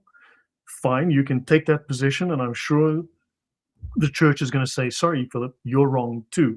And then you can say the church is wrong because 5 of the 10 commandments are evil and satanic because they come from dangerous Jews or something. But I'm sorry, I'm not going to buy that. And if you want to talk about Christians are idolaters and should be gone, I think you're also imbibing Kool-Aid. You're also distorting that message. I've gone through this at length on my channel to discuss these particular arguments, and I'm not going to buy them at all. Sorry, go on, please. I'm JC. Sorry. yeah, that out of those, the first five, with all of the work that you have done on Sharia, I think probably you would say that Sharia is not really compliant with the first five. It will say things like, do not kill, but then is all of the different the qualifications for that. And the first five are basically not observed because things like theft, like property only belongs to Allah. So you are allowed to actually take things from non-Muslims because they are not entitled to anything. So the first five, they are certainly not being followed by Muslims, by Sharia. Yeah. Actually, I want to bring up something quickly. Actually, I need to find something. Um, since you just mentioned something to me, um,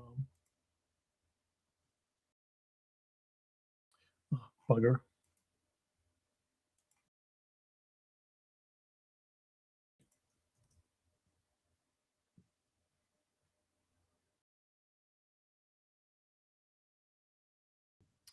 Darn, I lost it. Let me just get back to my reference.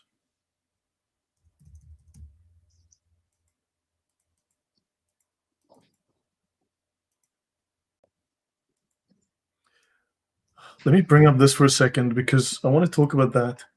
There's something relevant you mentioned there. I'm just going to wait for this to load. Okay, so I want to mention something. This is from the Talmud. All right, there's something that people talk about regularly.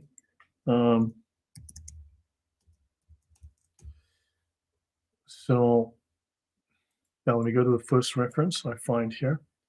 Okay, so for instance, there's a claim. I'll mention this as a general example. There is a claim by many people who say that the Jews are saying that you must kill Gentiles like you and me who read the Torah, right? Because they see it's called lying about the Talmud. These people are what you call liars, right? Unless the 10 Commandments is wrong and we should lie, then of course that's, then we should do that. So Rabbi Yohanan says a Gentile who engages in Torah study is liable to receive the death penalty. As it is stated, Moses commanded us a law, the Torah, an inheritance of the congregation of Jacob. That's in Deuteronomy. It's an inheritance for us and not for them. Few people realize the Talmud is a debate. It's an engagement. It's a way of posing a problem and having people debate and discuss. It is often not definitive. But the Gemara challenges, and it says, a Gentile who studies the Torah robs the Jewish people of it, right? And the punishment of a Gentile who studies Torah is like that of one who engages in intercourse with a betrothed young woman, which is execution by stoning, and everyone loses their tiny little minds. But then, of course, the Gemara raises an objection to Rabbi Yohanan's statement, and it says, a Gentile who engages in Torah study is considered like a high priest. And it says here, the Torah says, you shall keep my statutes and my ordinances, which if a man does, he shall live by them. Leviticus 18:5. So the phrase, which if priests, Levites, and Israelites do, they shall live by them, is not stated, but rather a man, that is, all men, which indicates mankind in general. And so what we see in the Talmud says, you have therefore learned that even a Gentile who engages in Torah study is considered like a high priest. So those people going around saying the Jews are going to chop off your head for reading the Bible are liars. The people who repeat those are liars themselves. And to believe that without having actually read the Talmud, spending months reading it, I'm sorry, but you're going to have to also just do me a favor, just hand in your Christian card, go join Islam, become a Buddhist, become an atheist. But seriously, you're just lazy, you're ignorant, and you hate Jews. Let's just be honest. You despise Jews. Let's be clear about that. This is where this goes. That's what's at the end of the road. When you take the mask off, that's what it is. Right? Let's have a look. There's another one. There's something on theft. I don't have it here right now. But here's something. Okay, so on theft, okay, this all comes from misrepresentations of the Talmud. If a Jew finds an object lost by a goy, it does not have to be returned. Baba Mezia 24a. Now there are lots of fake claims in the Talmud, but it says here, right? If you find a lost item in a place where multitudes are found, like a huge busy thoroughfare, busy city, the item belongs to him who found it, right? Okay, but did he refer only to a place where there's a majority of Gentiles? But in a place where there's a majority of Jews, even in a place where there is a majority of Jews, he also says that the item belongs to the one who found it. If you read further through this, it tells you when there is no hope, no possibility of finding the owner, then just keep the damn thing, right? There's no hope. And they will talk about, right? In any place where the multitudes are found, these coins belong to him due to the fact that the owner despairs of their recovery. You will never find it. They will tell you about that the Torah says the Talmud says you can lie and all sorts of things. All of these are here. I'll give you this. This is, if you think that they have to tell the truth, you have to understand that in the Talmud, they say, let me quote it, Jews may use lies to circumvent a Gentile. That's in Baba Kama 113a. Owen Benjamin was famous for having this talk here. You can see he discusses it here in this video, right? That's on YouTube. There's a link here. You can see this. And it says here, right, the entire discussion, he says, the Mishnah is discussing a customs collector, a tax collector who does not have a limit, right, placed by the governor on the amount he collects. And he collects as he pleases. In other words, he's stealing money from people, right? They said we are discussing a customs collector who stands on his own, a guy who just says, hey, I'm a tax collector, give me money, right? He forces people to give him money. And then it goes on, I'll just skip over all of this. And it says here, this is a ruling with regard to a Gentile customs collector whom one may deceive as it is taught. In the case of a Jew and a Gentile who approach the court for judgment in a legal dispute, if you can vindicate the Jew under Jewish law, vindicate him and say to the Gentile, but this is our law. If he can be vindicated under Gentile law, vindicate him and say to the Gentile, this is your law. If it is not possible to vindicate him under either system, you approach the case in a roundabout manner, circuitously, and you seek a justification to vindicate the Jew. This is the statement of Rabbi Ishmael. But Rabbi Akiva, he's the big guy. He comes along and he says, no, he disagrees. And he says, one does not approach the case circuitously in order to vindicate the Jew due to the sanctification of God's name. God's name will be desecrated if the Jewish judge employs dishonest means. He goes back to thou shalt not lie. But you know what? Christians in name only will lie about this and say, but the Talmud says, well, those people are liars. They're wrong. And the people who believe them, unfortunately, are fooled. They've drunk the Kool-Aid and they need to get their heads out of their asses. I'm going to pause here for a moment. Anything, your comments on what you've seen here so far, JC? Yes, or rather a different example that I think most people are familiar with. Everyone watching would have heard a number of times, even politicians, saying, well, the Quran says, which is in Surah 5, verse 32, that he who kills a soul is like he has killed all humankind, and he who saves a soul is like he has saved all humankind. And they stop there. And it's like, and they would say that to say, you see, the Islam is the religion of peace. But if you just look at that verse, it begins with, it was decreed upon the children of Israel that he who kills a soul, blah, blah, blah. And then in the very next verse, verse 33, is when it says, those who wage war against the lands, his messenger will expel them from the lands and crucify them and so on. Yeah. And it's like, but what have you heard in the news when they told you one section of one verse, you don't know what came before and what came after. And then you went, okay, yeah, you see, religion of peace because George Bush said it. And it's like, no, we have to get smarter about these things. When somebody just tells you something that is one line only, that makes particular group look bad, go and research it. And if it is bad, condemn it. But don't just take the word, there are too many liars out there. Yeah.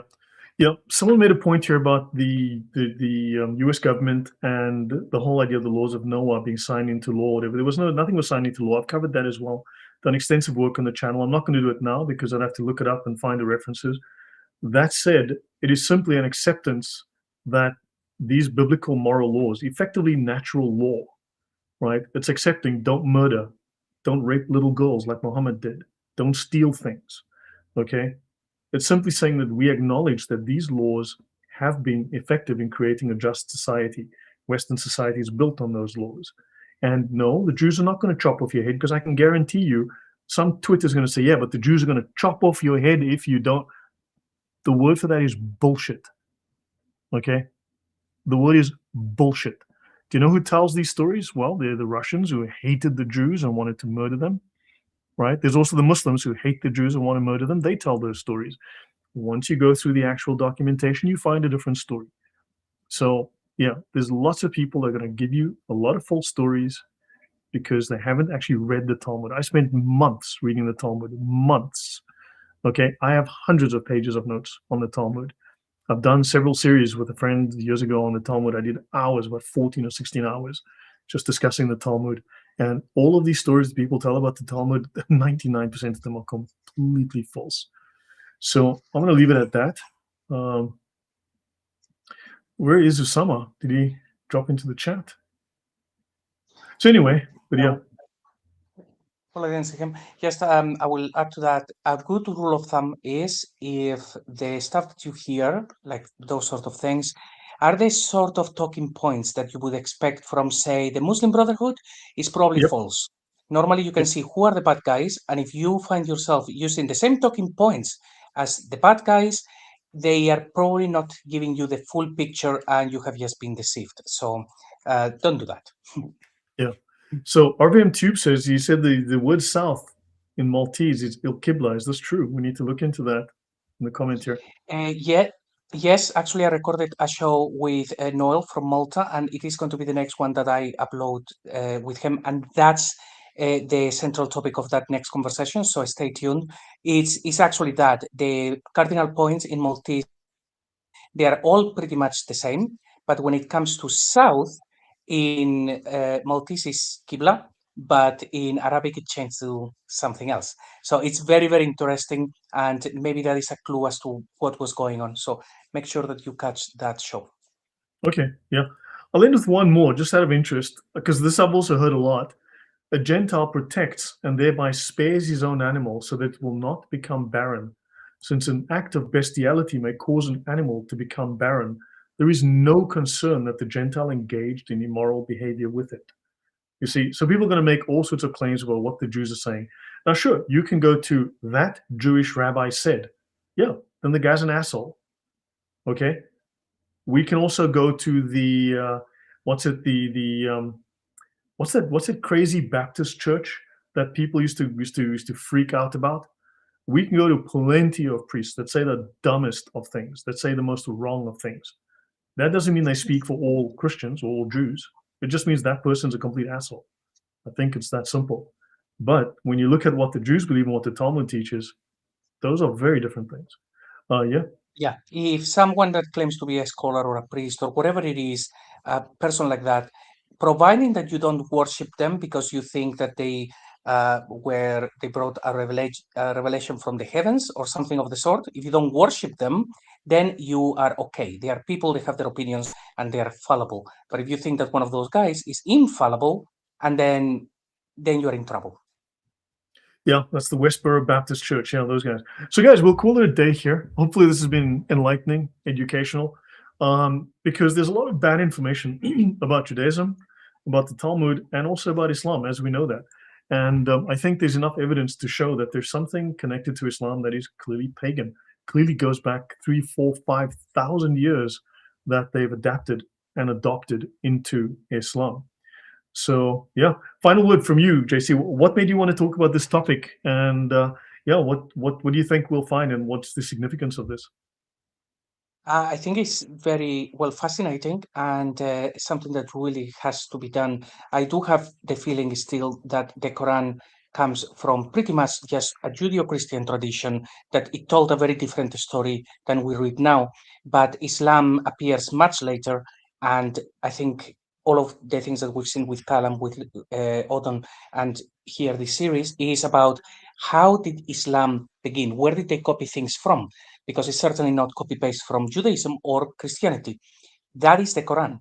But their traditions, they seem to be taken from those places. And before you were talking about the Sabians, and I remember seeing from the Christian Prince one video where he showed how they do the voodoo, and it's exactly the Mhm. same as Islam. So he said, look, they copied this from those guys. So I think in order to understand the bigger picture of how Islam appeared, what they copied from different places, we need to put all of the cards on the table. And certainly your research is really great. So I think this is going to get us closer to the answers that we really seek. Yeah, no, that's true.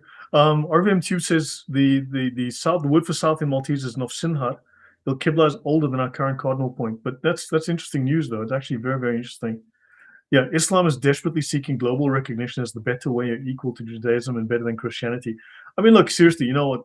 People are just trying to say things like, oh, just say, look, Muhammad was a slave. Just compare Muhammad and Jesus. Say, how many slaves did Muhammad own? How many slaves did Jesus own? Who set the better moral example? Slavery is bad, right? Just say, is slavery bad? Yeah, slavery is terrible. How many slaves did Muhammad own? How about Aisha? How many slaves did she own? How about Muhammad's companions? How many slaves did they own? Okay, now do Jesus and his apostles. How many slaves did they own? Like zero, right? So Muhammad is the perfect man, the perfect example that all Muslims must follow. Owned slaves, had sex slaves. How many sex slaves and 6-year-olds did Jesus bang? Nobody. What about Muhammad? Yeah, we can make a list. Simple as that.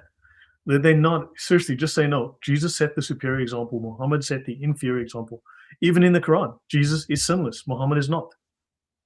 Jesus and his mother are sinless. Muhammad needs to be forgiven for his sins. So yeah. So anyway, yeah, Islam cannot date back to Abraham without being originally pagan. Yeah, that's something. Yeah, so Islam just does pick up things. Yeah, they will turn the pedophile into Jesus. In fact, no, they've already turned the pedophile into Jesus.